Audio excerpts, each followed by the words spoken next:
जसले आफ्नो त्यो सेक्युरिटीलाई हाई लेभलमा रिच गराउँछ पुर्याउँछ हाई पोइन्टमा राख्न सक्छ अर एकदम आफूलाई सेक्योर गराउँछ from any kinds of threat traditional or contemporary थ्रेट्सहरूबाट आफूलाई सेक्योर राख्यो भने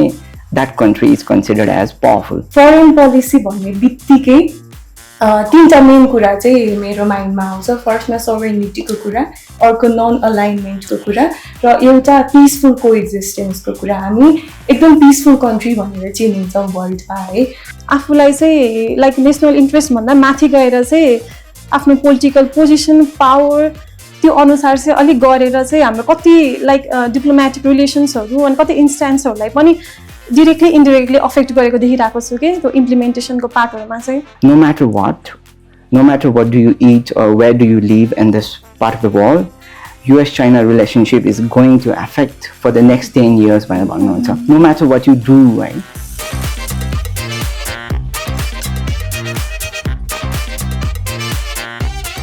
Namaskar, I am Sabina Zamarkatel, currently pursuing my Masters in International Relations and Diplomacy from Tribhuvan University. नमस्ते मेरो नाम अपेक्षा खतिवटा म अहिले 25 वर्षको भएँ र म हाल मास्टर्स इन डेभलपमेन्ट स्टडिज पढिरहेको छु काठमाडौँ युनिभर्सिटी स्कुल अफ आर्ट्समा नमस्ते म मिलन तामाङ म 26 वर्षको भएँ हाल म त्रिभुवन विश्वविद्यालयमा masters in international relations and डिप्लोमेसीमा अध्ययनरत छु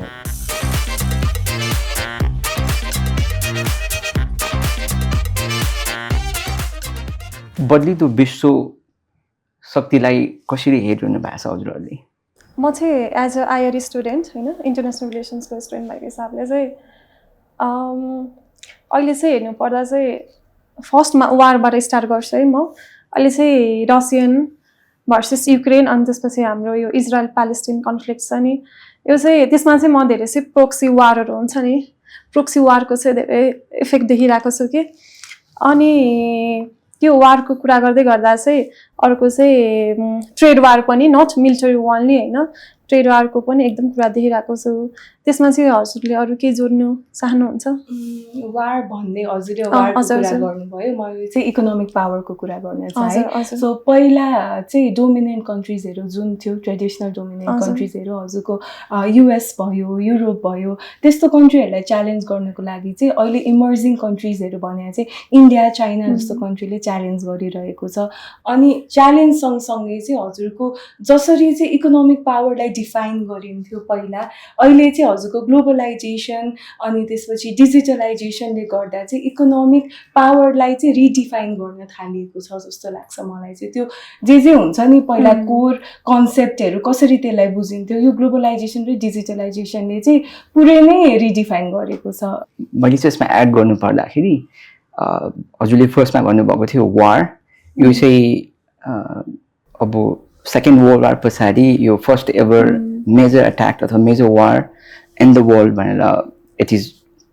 reported it is believe like that है सो फर्स्टमा चाहिँ it was all about security nation स्टेटको सेक्युरिटीको कुरा आउँथ्यो जसले आफ्नो त्यो सेक्युरिटीलाई हाई लेभलमा रिच गराउँछ पुर्याउँछ हाई पोइन्टमा राख्न सक्छ अर एकदम आफूलाई सेक्योर गराउँछ from any kinds of threat traditional or contemporary थ्रेट्सहरूबाट आफूलाई सेक्योर राख्यो भने that country is considered as powerful अनि त्यसै कारणले गर्दाखेरि बजेट चाहिँ मिलिट्री स्पेन्डिङमा धेरै नै हुन्थ्यो तर पछि गएर लाइक सी सेड अहिले चाहिँ अब त्यो ट्रेडिसनल डोमिनेन्सहरू चाहिँ ट्रेडिसनल डोमिनेन्स भनेकै सेक्युरिटी डोमिनेन्स हो अहिले चाहिँ अब आएर इकोनोमिकमा पनि अथवा इकोनोमिक फ्याक्टरमा इकोनोमिकमा जस्तै इम्प्रुभ गर्न सक्छ आफूलाई एक्सेल गर्न सक्छ and that country is consider as powerful भनौँ न भनेर राखिरहेको छ तर रिगार्डिङ त्यो नेसनल इन्ट्रेस्ट र जुन अहिले यो वारहरू भइरहेको छ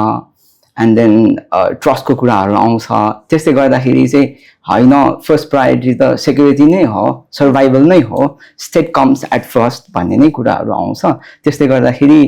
मैले चाहिँ के देख्छु भने यो हरेक 100 इयर्समा त्यो नम्बर 1 कन्ट्री अथवा नम्बर 1 पावरफुल कन्ट्री चाहिँ will be replaced by second one or rising power. Example now US is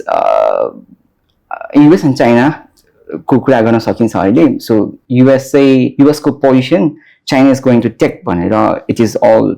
discussed, predicted. But then Singapore को Prime Minister, former founding father of Singapore, Lee Kuan Yew, he passed away. उहाँको prediction चाहिँ के थियो भने China still has to rise quietly, peacefully. China should not provoke US militarily. For 50 years or 100 years. So maybe if China follows Lee Kuan Yew's advice, then wall pani without war, to power dynamics pani change I think I say not limited to only military security. It is more about the human security पनि के यो पनि अहिले चाहिँ एकदमै important factor हो जस्तो लाग्छ नि. यसलाई चाहिँ एउटा इन्स्टेन्स एक्जाम्पल लिनु पर्दा चाहिँ क्लाइमेट चेन्जकै कुरा गरौँ न हैन. त्यसले चाहिँ अब नेपालकै कुरा गर्दा हाउ इट इज भल्नरेबल अनि अब अहिले चाहिँ लाइक युएस कै एज अ ग्लोबल पावर हैन. US as a global power चाहिँ अहिले त्यहाँ ट्रम्प भर्खर इलेक्टेड हुनुभएको छ. सो उहाँले लिने पोलिसिजहरुमा पनि हामीलाई चाहिँ नेपाललाई चाहिँ कसरी चाहिँ डाइरेक्टली अफेक्ट गर्छ भन्ने कुरा पनि छ. सो अहिले चाहिँ न्यारेटिभ चाहिँ मोर ह्युमन सेक्युरिटीमा पनि फोकस छ कि जस्तो पनि लाग्छ हैन. ह्युमेनिटेरियन असिस्टेन्सको कुरादेखि लिएर त्यो ट्रेड वार क्षेत्रहरुमा जस्तो लाग्छ मलाई चाहिँ. सो पावर भन्दा बाहेक चाहिँ कल्चरली पनि एकदमै इन्फ्लुएन्स्ड भइरहेको छ हामी जस्तो लाग्छ मलाई अहिले पावरको कुरा गर्दा चाहिँ. लाइक मिडियाजहरू भयो, एजुकेसनको फिल्डमा, टुरिज्मको फिल्डमा कति कन्ट्रीहरूले चाहिँ एकदमै डाइभर्स वेमा कल्चरली हामीलाई चाहिँ इन्फ्लुएन्स गर्न खोजिरहेको छ. सो एउटा कल्चरल फ्याक्टर भयो. अनि अर्को कोर कन्सेप्ट चाहिँ गिग इकोनोमीको कन्सेप्ट भयो. त्यो पनि एकदम भास्ट जाँदैछ. र अर्को कुरा मलाई फिल भएको चाहिँ इमर्जेन्स अफ एआईले चाहिँ अब यो वर्ल्ड पावरलाई नै के गरी प्रेडिक्ट गर्ने, एआईले के चेन्ज ल्याउँछ भन्ने कुरा इट्स बियोन्ड ह्युमन एक्सपेक्टेसन है. हामीले इमेजिन गर्न नसक्ने कुरा हुन सक्छ भन्ने कुरा आइरहेछ. So it's also about that. हजुरहरूलाई के लाग्छ? हजुरले लाइक कल्चरको कुरा गर्नुभयो नि. अहिले चाहिँ मलाई चाहिँ कस्तो यो एकदम कन्स्ट्रक्टेड हुन्छ नि स्पोन्सर न्यारेटिभहरु चाहिँ एकदम लाइक त्यो स्प्रेड भइरहेको जस्तो लाग्छ कि कल्चरल कुराहरु गर्दाखेरि चाहिँ के. हजुरहरु त्यसमा के छ? अनि मिडियाको पनि कुरा गर्नुभयो नि. अहिले मिडियामा पनि एकदम न्यारेटिभ सेटिङ यो चाहिँ एकदम त्यो बढिरहेको जस्तो लाग्छ कि. अनि त्यसले गर्दा चाहिँ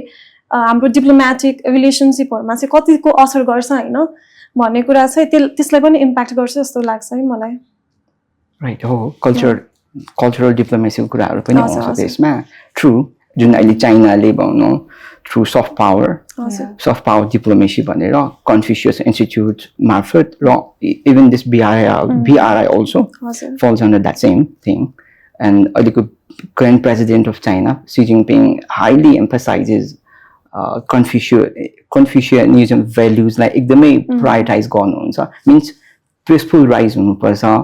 वर्ल्ड अर्डरमा चल्नुपर्छ, रुल्स एन्ड रेगुलेसनमा मुभ हुनुपर्छ, न कि chaos and dominance and त्यो आइडियोलोजीको नै फाइट हुने अथवा कन्फ्लिक्ट गर्ने त्यस्तो गर्नु भएन. भनेको म्युचुअल रेस्पेक्ट विन विन सिचुएसनमा मुभ हुनुपर्छ भन्ने नै छ. अब यो कुरा गरिरहँदाखेरि नेक्स्ट अब भनौँ न हाम्रो यो वर्ल्ड पोलिटिक्स, वर्ल्ड पावरको स्ट्याटस सँगसँगै हाम्रो नेपालको परराष्ट्र नीति बारे चाहिँ के थाहा छ हजुरहरूलाई? यसमा के भन्नुहुन्छ? म सुरु गरौँ?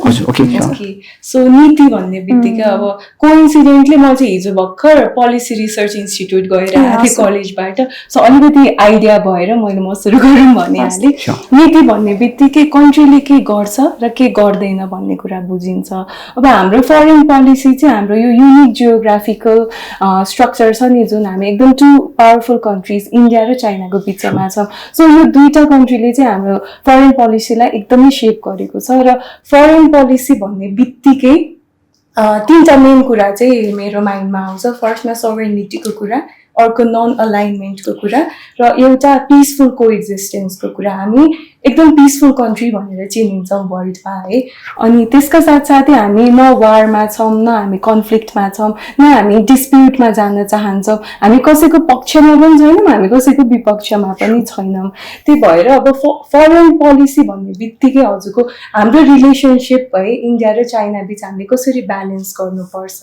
हाम्रो पोलिसिजहरू हामीले कसरी अगाडि बढाउनुपर्छ, त्यो कुराहरू आउँछ। अब हामी पिसफुल मिसन्सहरूको पनि हामी मेम्बर छौँ, जस्तै युएन पिस मेकिङको भयो। हामी चाहिँ we are more into peace making जस्तो लाग्छ मलाई नेपालको फरेन पोलिसीको कुरा गर्दा चाहिँ। सो हजुरले चाहिँ फरेन पोलिसीको कुरा गर्नुभयो, म चाहिँ I want to talk more about practice होइन। हामीले चाहिँ न्युट्रलिटीको नन अलाइनमेन्टको कुरा गरिराख्दा चाहिँ प्र्याक्टिस चाहिँ it is on ad hoc basis के it determines like which political parties are in government होइन, अनि त्यसको चाहिँ कोइलिसन हुन्छ। सो पोलिटिकल पार्टिजहरूले पनि हाम्रो चाहिँ लाइक डिसिजन लिँदाखेरि कुनै पनि आफूलाई चाहिँ लाइक नेसनल इन्ट्रेस्टभन्दा माथि गएर चाहिँ आफ्नो पोलिटिकल पोजिसन पावर त्यो अनुसार चाहिँ अलिक गरेर चाहिँ हाम्रो कति लाइक डिप्लोमेटिक रिलेसन्सहरू अनि कति इन्स्टेन्सहरूलाई पनि डिरेक्टली इन्डिरेक्टली अफेक्ट गरेको देखिरहेको छु कि त्यो इम्प्लिमेन्टेसनको पार्टहरूमा चाहिँ हजुरको okay right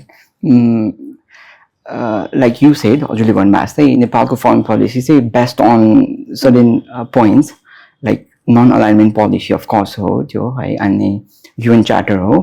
and world peace and त्यो पिसफुल को एक्जिस्टेन्स नै हो। All this things comes under त्यो प्रिन्सिपल्स अफ पञ्चशील भन्छ है। So which is indoctrinated by यता हाम्रो चाउमिनलाई and इन्डियाको prime minister at that time Nehru they to sign agreement and त्योबाट नै त्यो पिसफुल को existence non interference in internal affairs भन्ने कुराहरू मुभ भएको छ। अब नेपालको परराष्ट्र नीतिकै कुरा गर्दाखेरि चाहिँ सिम्पल हो द्याट वी बिलिभ इन मल्टिल्याटरलिजम होइन, अनि थ्रु युएन हामीले युएन पिस किपिङ फोर्स अनि युएन मार्फत हाम्रो स्मल स्टेट भनौँ न कन्ट्री लाइक अर्स चाहिँ भोइसहरू युएनको प्लेटफर्ममा युनाइटेड जेनरल एसेम्ब्लीको प्लेटफर्ममा सेयर गरिरहेको छ। बट देन यो अहिले जियोपोलिटिक्स कन्टेक्स्टमा चाहिँ Nepal has to be very very एकदमै केयरफुल हुनुपर्छ, एनालाइटिकल हुनुपर्छ, बिकज इट्स भेरी सेन्सिटिभ होइन। Rise of China and India as well at the same time, and the relationship between China and the US will determine our future course of actions. So leaders in the foreign policy or at the prime minister level, they have to take steps taking long-term interests of our nations. So एउटा national consensus चाहिँ हुन्छ न, long standing national consensus चाहिँ हुनुपर्छ जस्तो लाग्छ कि। Also best part मलाई फिल हुने चाहिँ अब हाम्रो मल्टिल्याटरल डिप्लोमेसीको कुरा आयो नि, त्यहाँ चाहिँ we are part of BIMSTEC सार्कहरू जस्तो कर्पोरेसन है। यसले गर्दा चाहिँ हामी आफ्नो इन्ट्रेस्टमा पनि काम गर्छौँ, त्यसका साथसाथै we respect interest of other countries as well है। So that's one of the core best thing जस्तो लाग्छ मलाई नेपालको फरेन पोलिसी रिलेटेड। अब प्रब्लम होला है, त्यही जियोग्राफीको कारणले गर्दा we are facing problem, but still अरूको अगाडि चाहिँ यो Nepal is known as a peace loving country त्यो भन्ने बित्तिकै चाहिँ त्यो भित्रैबाट एउटा खुसी आउँछ क्या policy related. Right right right. And यो फरेन पोलिसीको कुरा गर्दाखेरि चाहिँ पाउँ न our founding father, Prithviraj Saha, PM Saha. So he has told regarding foreign policy of our country, Nepal, ki Nepal is a yam between two boulders भनेको छ हैन। नेपाल चाहिँ दुई ढुङ्गा बीचको एउटा तबुल भनिन्छ। त्यो कन्सेप्टलाई त्यो सेङलाई चाहिँ अब अलिकति च्यालेन्ज गरेर भनेको नेपाल नट जस्ट तरुलको रूपमा उपस्थित हुनुपर्छ, but as a bridge between this two हुन्छ नि जाइन्ट कन्ट्रिज को भन्ने कुराहरू डिस्कस भइरहेको छ भनौँ न, विच इज वाट गर्नुपर्छ नै भनेको। अब नेपालले चाहिँ there's two rising up economically, militarily, हैन। So we also need to take advantage of their prosperous भन्ने कुराहरू आउँछ। अनि त्यसमा I want to add one thing. BP Koirala, he has said, उहाँले भन्नुभएको छ, I've read somewhere उहाँकै त्यो BP डायरीमै होला, if I remember correctly, that Nepal is like a sleeping man between two giant elephants. So when they quarrel with each other, and we get squeezed once. So don't go to sleep once. Okay, be always aware and alert position of bosnu. Be careful. Far-sighted हुनु भनेर भन्छ. So yeah, Nepal is in that position भन्छु म चाहिँ. हजुरलाई चाहिँ यो US को इलेक्सन पछि चाहिँ के चेन्जेस आउँछ हाम्रो कन्ट्रीमा कसरी इम्प्याक्ट पर्छ जस्तो लाग्छ? सो अहिले ट्रम्पको इलेक्सन पछि चाहिँ यो लाइक हट न्युज नै भनौँ न, जता त्यो चर्चा भइरहेको विषय चाहिँ के इम्प्याक्ट गर्छ भन्ने. सो यसमा चाहिँ मेजर चाहिँ सबैजनाले भन्ने गरेको एउटा इमिग्रेसन पोलिसिज होइन, अर्को क्लाइमेट चेन्ज, अर्को चाहिँ ट्रेड पोलिसिजहरू होइन, यस्तै छ. सो नेपालको कुरा गर्नुपर्दा चाहिँ युएसमा चाहिँ अहिले नेप्लिज सिटिजनहरू चाहिँ लार्ज नम्बरमा छ. सो त्यहाँ लिगल्ली बसिरहेको नेपाली सिटिजनहरूलाई चाहिँ त्यति असर गर्छ जस्तो लाग्दैन मलाई होइन. अब इलिगल्ली पनि लाइक कति चाहिँ अन द वे प्रोसेसमा छ त्यसलाई चाहिँ असर गर्छ जस्तो लाग्छ. अझै ट्रम्प एडमिनिस्ट्रेसनको पुरा इमिग्रेसन पोलिसिज एउटा बाहिर चाहिँ निक्लेको छैन अहिलेसम्म. उहाँले चाहिँ इलेक्सन क्याम्पेन यताउति चाहिँ भनिराख्नु भएको छ, तर एजम्सन चाहिँ त्यसमा चाहिँ असर गर्छ जस्तो लाग्छ होइन. अर्को चाहिँ ट्रेड पोलिसिज नै हो. उहाँले चाहिँ 60% चाहिँ ट्याक्स लगाउने इम्पोर्ट आइटमहरूमा भनिराख्नु भएको छ. सो त्यसमा पनि एउटा इम्प्याक्ट गर्छ. अर्को चाहिँ क्लाइमेट चेन्जकै पोलिसिज भयो. लास्ट टाइम उहाँको लास्ट प्रेसिडेन्सीमा चाहिँ like withdraw from the climate Paris agreement. So अब पनि फेरि लाइक नेपाललाई त्यसलाई कम्पेरिजन गर्ने भने चाहिँ नेपाल एकदम भल्नेबल रिजन, अनि इट निड्स फन्ड होइन to mitigate the climate change adaptation and climate change impact. So यसमा पनि केही असर गर्छ कि जस्तो चाहिँ लाग्छ है मलाई. अब regarding Trump 2 or Trump 2 administration or rise of Trump again after being elected, first of all Nepal US को relationship मा चाहिँ त्यस्तो ठुलो बदलाव चेन्ज आउँछ जस्तो I don't think है. भनेको मतलब during every administrations, whether it is from Republican Party को प्रेसिडेन्ट हुनु भए पनि or Democratic Party को प्रेसिडेन्ट हुनु भए पनि नेपालसँगको सम्बन्धमा चाहिँ it has been very smooth and peaceful भनौँ न. So नेपालसँगको रिलेसनसिपमा चाहिँ त्यस्तो ठुलो चेन्ज आउँछ जस्तो मलाई लाग्दैन.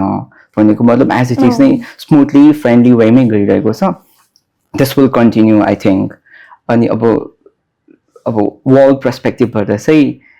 यस द order भनौँ न, the rise of Donald Trump, he is predicted as an uncertain leader. कुन बेला कस्तो डिसिसन गर्छ doesn't होइन, nobody can predict भनौँ न easily. त्यो ट्विटरमा एक्कासी I fired him अथवा I'll charge this country this much भनेर त्यो unannounced वेमा एकैचोटि भनौँ न ट्विट गर्नुहुन्छ होइन. एन्ड रिगार्डिङ दिस अब चाइनासँगको रिलेसनसिप चाहिँ युएसले ट्रम्पको अन्डरमा under president Trump that it has to go एकदमै ब्यालेन्स वेमा जानुपर्छ भन्छु म चाहिँ. भनेको ट्रम्पको एडभाइजर्सहरू हुनुहुन्छ, उहाँको टिम मेम्बर्सहरू हुनुहुन्छ, उहाँहरूले चाहिँ केयरफुल्ली नै एडभाइस गर्नुपर्छ होइन, स्पेसली इन रिलेसन विथ चाइनासँगको त्यो जुन ट्रेडदेखि लिएर हरेक कुराहरू, world order, because they are super power. अनि दिस टु कन्ट्रिजको रिलेसनसिप चाहिँ is going to matter for all of us, not just these two countries themselves. Right? दुईटा मात्र होइन कि because Kishore Mahbubani, Singapore veteran diplomat, he has said that he has said publicly, repeatedly भन्नुहुन्छ, no matter what do you eat or where do you live in this part of the world, US-China relationship is going to affect for the next 10 years भनेर भन्नुहुन्छ. No matter what you do, right? जे गर्नुहोस्, so it's going to affect एउटा चाहिँ हजुरले अघि भर्खर भन्नुभयो लाइक नेपाललाई चाहिँ डिरेक्ट एफेक्ट गर्दैन जस्तो लाग्छ हजुरले भन्नुभयो होइन. त्यसमा चाहिँ लाइक अब ट्रम्प आएपछि चाहिँ उहाँको चाहिँ इन्डियासँग अलिक क्लोज एलिनेसन छ. अनि त्यसपछि चाइनैसँग चाहिँ हो अब ट्रेड वारको फेरि पनि लाइक त्यो वर्ष ट्याक्सहरू भन्ने कुरा भइरहेछ. सो त्यसमा चाहिँ होइन मलाई चाहिँ त्यो चाइनासँगको त्यो ट्रेड वारको कुरा चलिरहँदाखेरि चाहिँ नेपाललाई पनि केही जियोपोलिटिकल हुन्छ नि इम्प्लिकेसन, केही इफेक्ट, प्रेसर भनौँ न, एउटा एक्सटर्नल फोर्सको प्रेसर चाहिँ आउँछ जस्तो लाग्छ होइन. लाइक त्यो चाहिँ हामीले बिआरआईमा पनि देख्न सक्छौँ, अझ देखिरहेको छौँ. उहाँको आएपछि चाहिँ अझै हामीलाई चाहिँ त्यो जियोपोलिटिकल के भन्छ प्रेसर चाहिँ अलिक बढी आउँछ कि जस्तो लाग्छ है मलाई. नेपाललाई चाहिँ एकदम डिरेक्ट इम्प्याक्ट पर्छ जस्तो लाग्छ. मैले उसको कुरा क्रिटिसाइज गरेँ कि बिकज ट्रम्प को चाहिँ एउटा अप्रोच थियो क्या अमेरिकाज फर्स्ट भन्ने अप्रोच थियो त्यसमा चाहिँ आई फिल मलाई अरूलाई नलाग्ला तर आई फिल कि उहाँ एकदम सेल्फ सेन्टर्ड हुनुहुन्छ towards it's country towards himself है सो त्यो अप्रोचले गर्दा चाहिँ हाम्रो इन्टरनेसनल फन्डिङको लागि अब मेरो दिमागमा युएस भन्ने बित्तिकै नेपालको के रिलेसनसिप छ भन्दा चाहिँ डोनर होइन एकदम युएस नेपालको एकदम बिगेस्ट डोनर हो सो त्यो अप्रोचले गर्दा चाहिँ उहाँले आफ्नो डोमेस्टिक स्पेन्डिङलाई चाहिँ बढी प्रायोरिटाइज गरेर इन्टरनेसनल स्पेन्डिङ अझ हाम्रो जस्तो देश के जोसँग चाहिँ उहाँको जियोपोलिटिकल इन्ट्रेस्ट पनि म्याच हुँदैन दे आर जस्ट हेल्पिङ अस नि त इन अ सेन्स सो हामीलाई चाहिँ एकदमै बिग प्रभाव पर्नेवाला छ जस्तो म चाहिँ देख्छु हजुरलाई नि भन्नुपर्दा चाहिँ ठ्याक्कै मेरो चाहिँ अपोजिट ओपिनियन छ होइन लाइक नेपालको अहिले स्ट्राटेजिक लोकेसनमा चाहिँ चाइना युएस होइन इन्डियाको इक्वली एकदमै धेरै स्ट्राटेजिक इन्ट्रेस्ट छ so Nepal is a geopolitical hot spot for right now होइन सो यसमा युएसको इन्ट्रेस्ट एकदमै धेरै छ होइन so US want to utilise these होइन यो नेपालको यो लोकेसन चाहिँ they want to utilise it के सो यो बेलामा फन्डिङ नआउने भन्ने कुरा चाहिँ हुन सक्दैन होइन they want to give it as much as so that it can leverage their benefit होइन मलाई चाहिँ त्यस्तो लाग्छ क्या आई थिङ्क त्यो चाहिँ हुन्छ जस्तो लाग्छ है मलाई चाहिँ किनकि उहाँहरूको चाइनासँग इन्ट्रेस्ट छ होइन so Nepal is that sport नि त सो आई थिङ्क सो मेरो पर्सपेक्टिभमा चाहिँ राइट ओके एन्ड अब हामीले त्यो युएसको कुरा गरिरहँदाखेरि आवर भेरी नट नेभर चाइनाको वी क्यानट लिभ है सो आई थिङ्क त्यसमा एक्सप्लोर गरौँ सो नेपाल चीन सम्बन्धलाई चाहिँ हाउ डु यु सी है हजुरले कसरी हेरिरहनु भएको छ ओके सो नेपाल चीन सम्बन्ध भनेपछि मेरो माइन्डमा चाहिँ बेसिक मेन कुराहरू गरे फर्स्टमा इन्फ्रास्ट्रक्चरहरू डेभलपमेन्टको कुरा चीनको एकदमै ठुलो हात छ नेपालको इन्फ्रास्ट्रक्चरको डेभलपमेन्टमा स्पेसली रोड्स भयो ब्रिजेसहरू भयो है वी आर मेम्बर अफ यो China's belt and road initiative जसले गर्दा चाहिँ we have a direct relationship अर्को चाहिँ हजुरको नेपालको सेकेन्ड लार्जेस्ट ट्रेडिङै चाइनाबाट हुन्छ हजुरको मसिनरिजहरू भयो अरू इक्विपमेन्ट्सहरू भयो चाइनाबाट आउँछ अनि अर्को कोर कुरा चाहिँ राइट आफ्टर यो इन्डियासँगको ब्लकेज पछि चाहिँ हामीले त्यो ब्लकेज सम्झिँदाखेरि त it was such a hard time है म कलेज बागबजार पढ्थेँ म बस्थेँ भक्तपुर म 2 घन्टा लाएर हिँडेर कलेजबाट घर आएको सम्झिन्छु म त्यो ब्लकेज सो त्यसपछि चाहिँ what we have realise is चाइनासँग राम्रो सम्बन्ध राख्यो भने चाहिँ समहाउ हाम्रो इन्डियासँगको डिपेन्डेन्सी चाहिँ अलिकति घट्छ जसले गर्दाखेरि चाहिँ यो चाइनासँगको relationship is very very important र एकदम गहिरो पनि छ अब नेपाल चाइनाको रिलेसन भनेको चाहिँ लाइक हिस्टोरिकल फाउन्डेसन नै एकदमै कल्चरल र सिभिलाइजेसन रिलेसनसिप हो लाइक सुरुमा लाइक कल्चरबाट स्टार्ट हुन्छ होइन हाम्रो यो ट्रेड रुट आर्ट बुद्धिज्मको कुराहरू त्यस्तो धेरै कुराहरू हुन्छ सो हामीले चाहिँ चाइनासँग अथवा इन्डियासँग रिलेसन मेन्टेन गर्दा चाहिँ जहिले पनि एकदमै ब्यालेन्स्ड रिलेसनसिप नै अप्रोच गरेको छौँ त्यही नै हो ओके हजुरले चाइना सोध्नु भयो म हजुरलाई इन्डियासँगको रिलेसनसिप सोध्छु हजुरलाई चाहिँ what do you think about relationship with India okay our relationship with India is as old as relationship with US. One of the first when British East India Company was ruling India at that time, त्यो बेलादेखि नै नेपालको relationship नेपालको भनौँ न that activitiesहरू political activities or trade activitiesहरू चाहिँ it has been conducted भनौँ न since then. अनि India चाहिँ India and Nepal they share so many similarities-हरू भनौँ न है language also we Nepalese most of the Nepalese can understand can speak Hindi language Indian language are bonus सक्नुहुन्छ plus culturally also we are tied up त्यो रोटी बेटी को नाता भनेर so many leaders they speak भनौँ न लिइरहनुहुन्छ तर अब पोलिटिकलको कुरा गर्दाखेरि चाहिँ इन्डिया हेज बिन हुन्छ नि actively or we can say directly or indirectly engaged in political change of our country Nepal even during 2007 2007 सालमा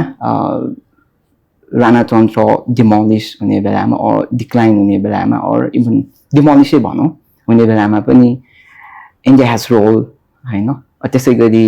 2047 को चेन्जमा पनि of course India has played major role indirectly indirectly त्यसै गरी 62-63 मा पनि 2062-63 को त्यसमा आन्दोलनमा पनि which is called second आन्दोलन second जन आन्दोलन त्यसमा पनि India has played a crucial role भनौँ न अनि my understanding is that मेरो understanding के छ भने अब इन्डियाले चाहिँ अब हाम्रो नेपालको नेसनल पोलिटिक्स भनौँ न इन्टरनल अफेयर्समा डाइरेक्ट त्यो इन्टरभेन गर्नु भएको छ भनौँ न मैले recently how China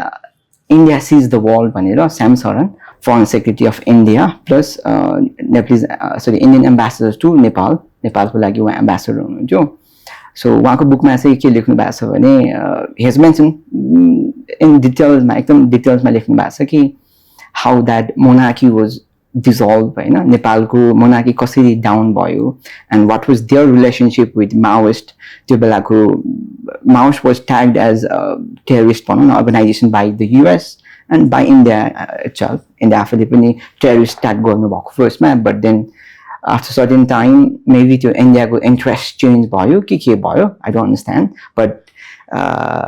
later on they supported भनौँ न or they gave space to the leaders of Maoist like Prachanda बाबुरामहरूलाई उहाँहरूलाई चाहिँ इन्डियामा त्यो पोलिटिकल एक्टिभिटिजहरू कन्डक्ट गर्न एउटा एक्सेस दिनुभयो भनौँ न विच इज बिफोर पहिला थिएन बिकज इन्डियाको पोलिसी फर्स्टमा चाहिँ के थियो भने ड्युरिङ द्याट रिभोल्युसन भनौँ न त्यो बेलामा चाहिँ India was prioritising twin pillar system भनेको constitutional monarchy plus multi-party democracy. So यो माओइस्टहरूलाई मेन स्ट्रिममा ल्याउने भन्ने कुरै थिएन तर अहिले यो हालसालै त्यो ड्याब्लिङ इन डिप्लोमेसी भन्ने बुक छ एस्टिमुनीको he is regarded as Nepal expert जिएनयुकै उहाँ प्रोफेसर पनि हुनुहुन्थ्यो अहिले पनि हुनुहुन्छ जस्तो लाग्छ मलाई अनि त्यसपछि उहाँले चाहिँ के लेख्नु भएको छ भने that he has always fought or campaigned in favor of republican हाम्रो कन्ट्री त्यो बेलामा मोनार्की थियो ओके तर he was always in favor of republic so he thought कि आई थिङ्क माओइस्टलाई हामीले मेन स्ट्रिममा ल्याउन सपोर्ट गर्यो भने नेपालको माओइस्टलाई हामीले मेन स्ट्रिममा ल्याउन सपोर्ट गर्यो भने I think monarchy will be in danger or monarchy will collapse भनेरै he walk in that way त्यसरी नै and in his dabbling in diplomacy book मा चाहिँ मजाले लेख्नु भएको छ that how he changed the attitude or the policy of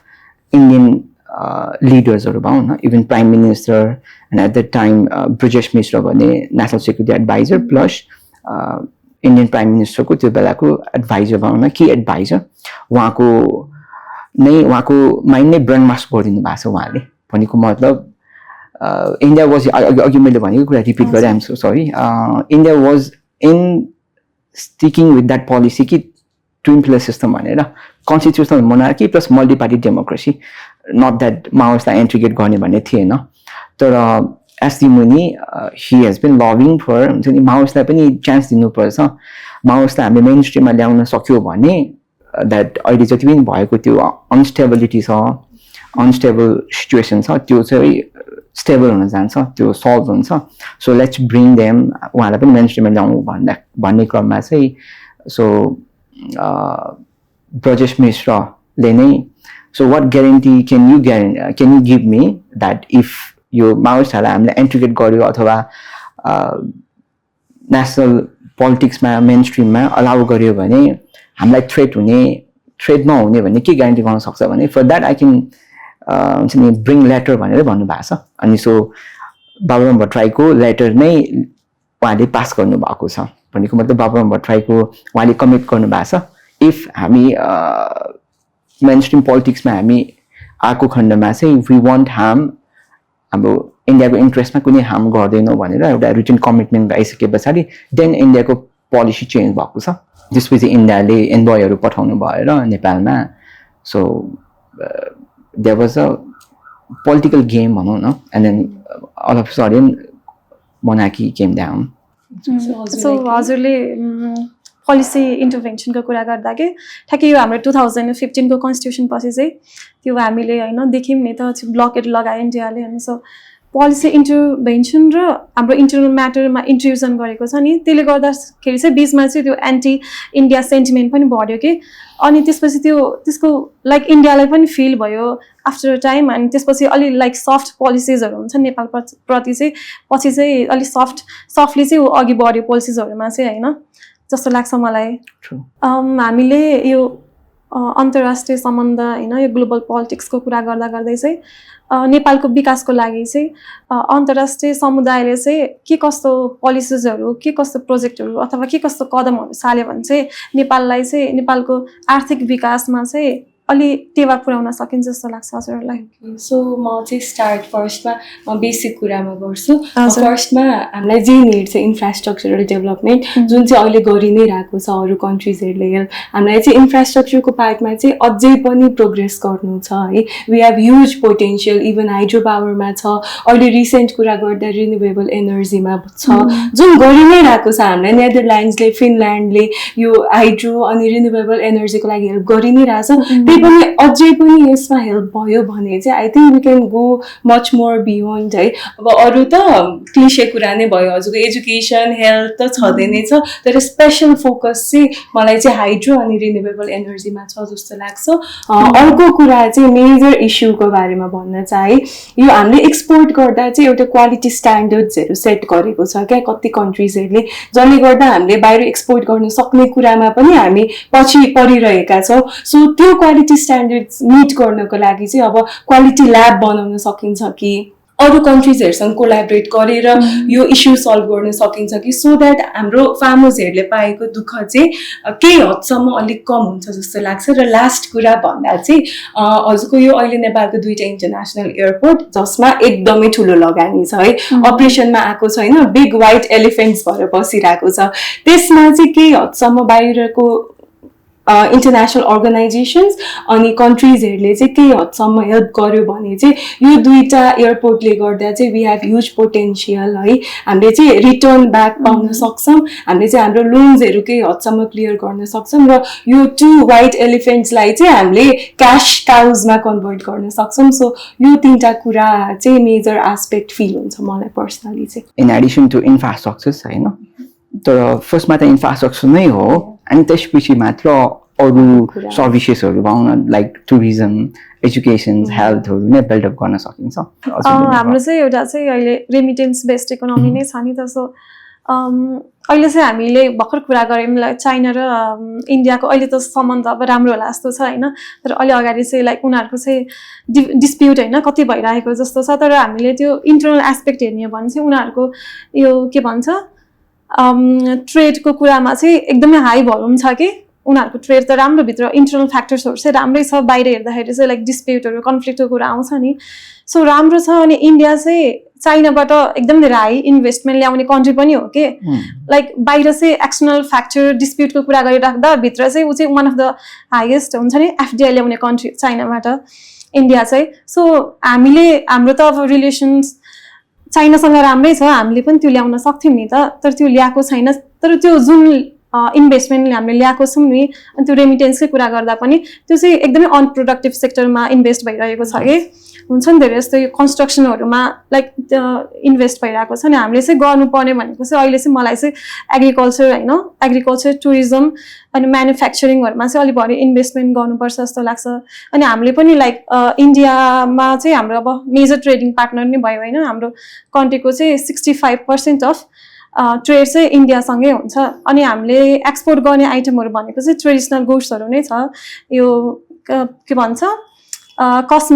कस्मेरी आइटमहरू अनि त्यसपछि कार्डामम हजुर अलैँचीहरू यस्तै छ अनि यसलाई चाहिँ हामीले हामीलाई चाहिँ हाई भ्यालु गुड्स चाहिँ एक्सपोर्ट गर्न सक्यौँ भने पनि अलिक फाइदा हुन्छ जस्तो लाग्छ होइन so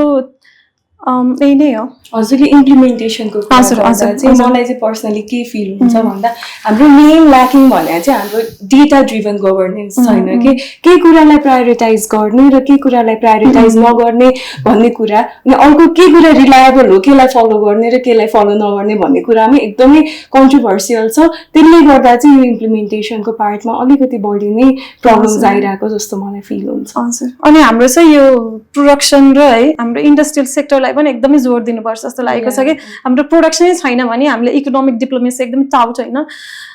we vouch for economic diplomacy but प्रोडक्सनै छैन होइन अब हाम्रो त लाइक इम्पोर्ट नै बढी छ एक्सपोर्ट नै छैन भने चाहिँ इन्डस्ट्री नै छैन भने चाहिँ त हाउ विल वी सस्टेन होइन यो रेमिटेन्स इकोनोमी कतिसम्म हुन्छ भन्ने हो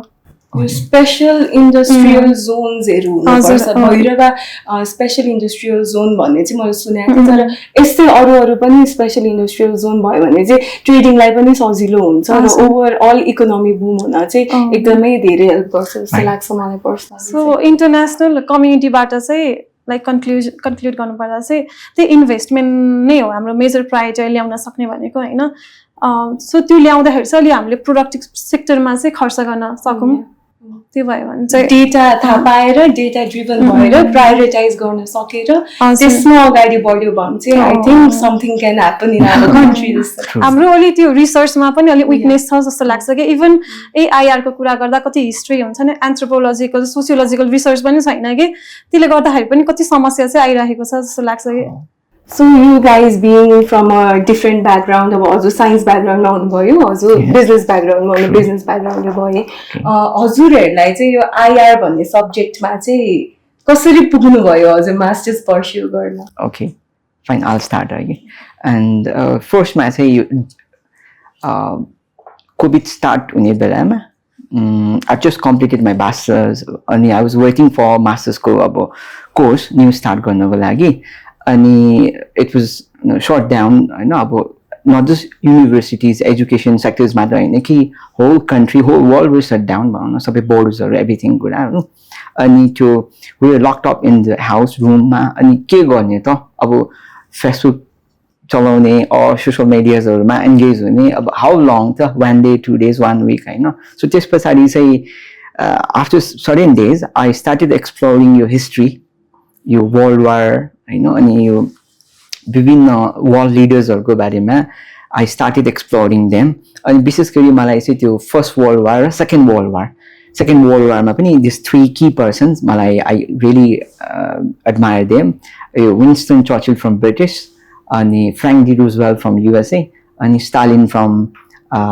USSR at that time and especially from Japan Hideki Tojo was prime minister at that time and especially of course second world war ko kura garदाखेरि Hitler will not be missed अथवा he was the one who initiated because of him because of Germany second world war started भयो भनेर it's predicted it's believed like that अनि यो history subject त quite interesting रहेछ भन्ने I thought भनौँ न इन द्याट वे त्यसपछि अब I have done my masters in business studies भनौँ न BBS so finance it is my major subject finance was my major subject त्यसपछि अब what next I am not interested in banking कुनै पनि कमर्समा यसो केही इन्ट्रेस्ट थिएन सो नेक्स्ट सब्जेक्ट मैले के एक्सप्लोर गर्छु भन्दाखेरि त हिस्ट्री भनेर आयो and then I started courses available in masters in Nepal भनेर सर्च गर्ने क्रममा चाहिँ त्यो IR International Relation and Diplomacy course आयो त्यो अन्तर्गत नै रहेछ so then I visited website अनि त्यसपछि म इभन फिजिकली अहिले जहाँ पढिरहेको छु त्यो प्लेस नै भिजिट गरेर आई इन्क्वायर मैले सबै कुराहरू त्यो प्रोसेसिङ एडमिसन्सहरू कोर्सेसहरू fee structures everything I just got informations and then finally in my second attempt I passed that and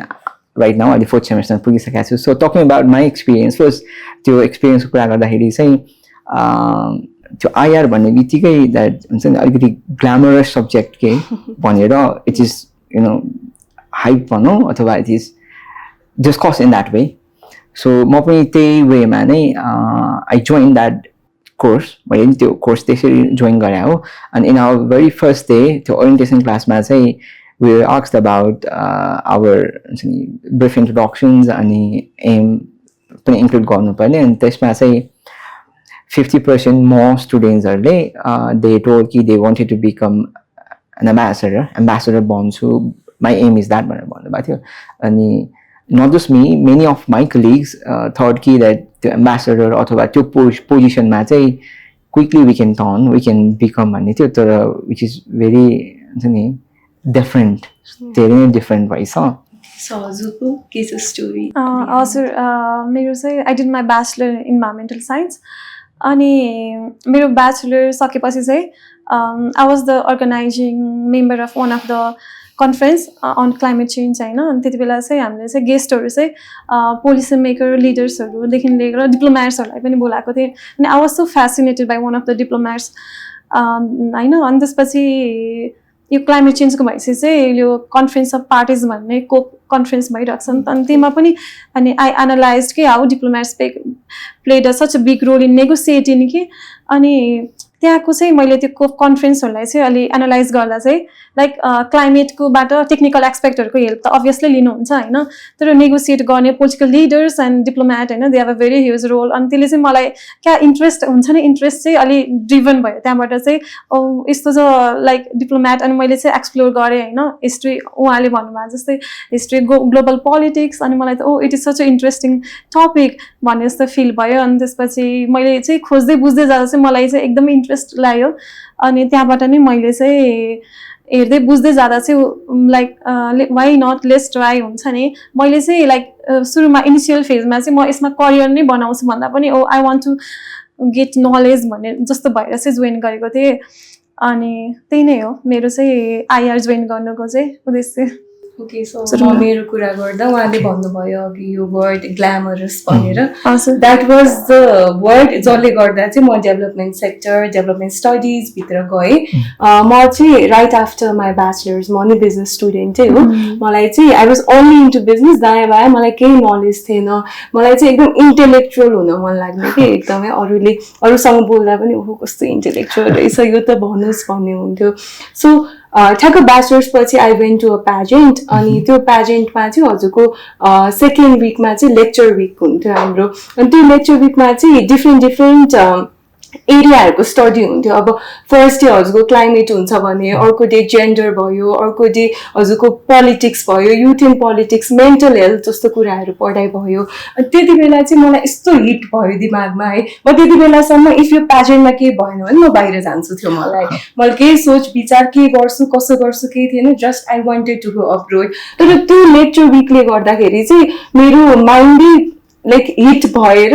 I need to do something for my country मैले यही देश बसेपछि यो देशको बारेमा मैले बुझ्नुपर्छ सिभिक अवेरनेस हुनुपर्छ ममा भनेर मैले त्यही अनुसारको सब्जेक्ट हेर्दै गएँ त्यसपछि ठ्याक्कै केयुको डेभलपमेन्ट स्टडिज रहेछ कोर्सेसहरू हेरेँ सबै पुरा एकदम डाइभर्स कोर्सेस